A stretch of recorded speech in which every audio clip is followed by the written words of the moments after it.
Okay, here we have with us today a 2011 Jaguar XJL. This is the extended version with the larger rear passenger compartment,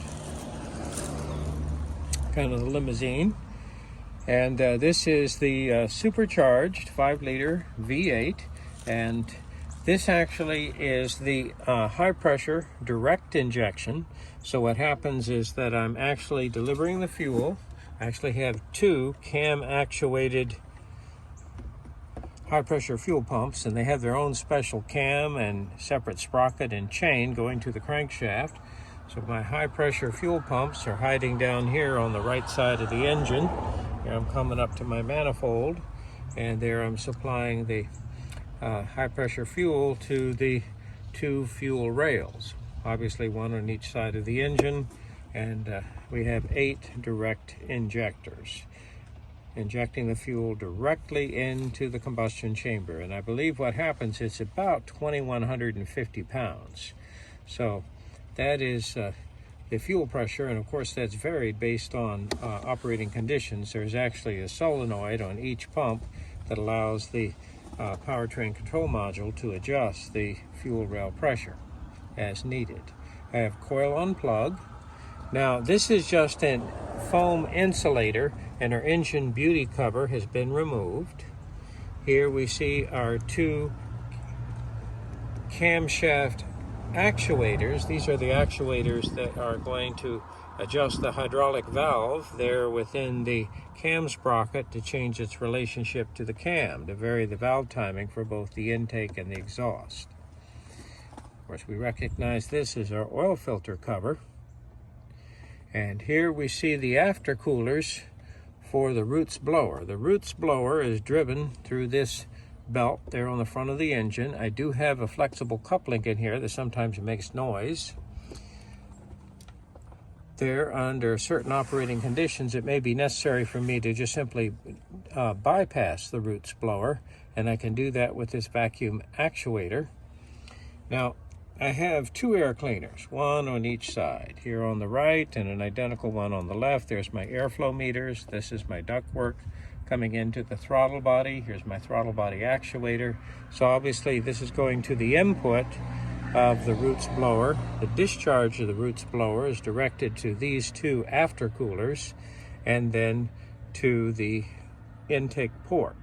Now remember, the injector, only one injector here, and that is the high pressure direct injector directing fuel directly into the cylinder. And then of course my spark plug is coil on plug right there in the vicinity of the injector. Now this engine runs smooth, and it seems to run pretty well. There is a complaint of a misfire under load, but oftentimes that under load involves taking it out on the highway and taking it up to speed under heavy load, which of course we can't do right here. That actually will be taken care of later today.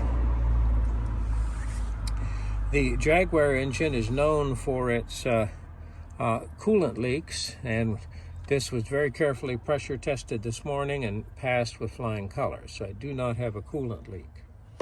Here we see the actual coolant lines coming up to the aftercoolers. Now what happens is I actually have a separate cooling system and electric coolant pump for the aftercoolers, and it has its own separate radiator. So we have a separate radiator and a separate cooling system for these aftercoolers.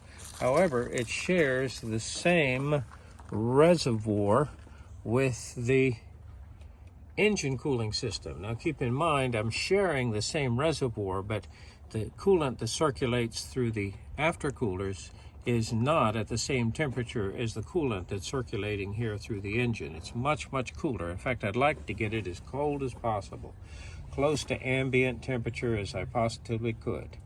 And the idea, as I compress the air, the pressure rises and temperature rises, and there, to improve the density of the air tremendously, I need to drop that temperature, and this is what is allowing me to do that.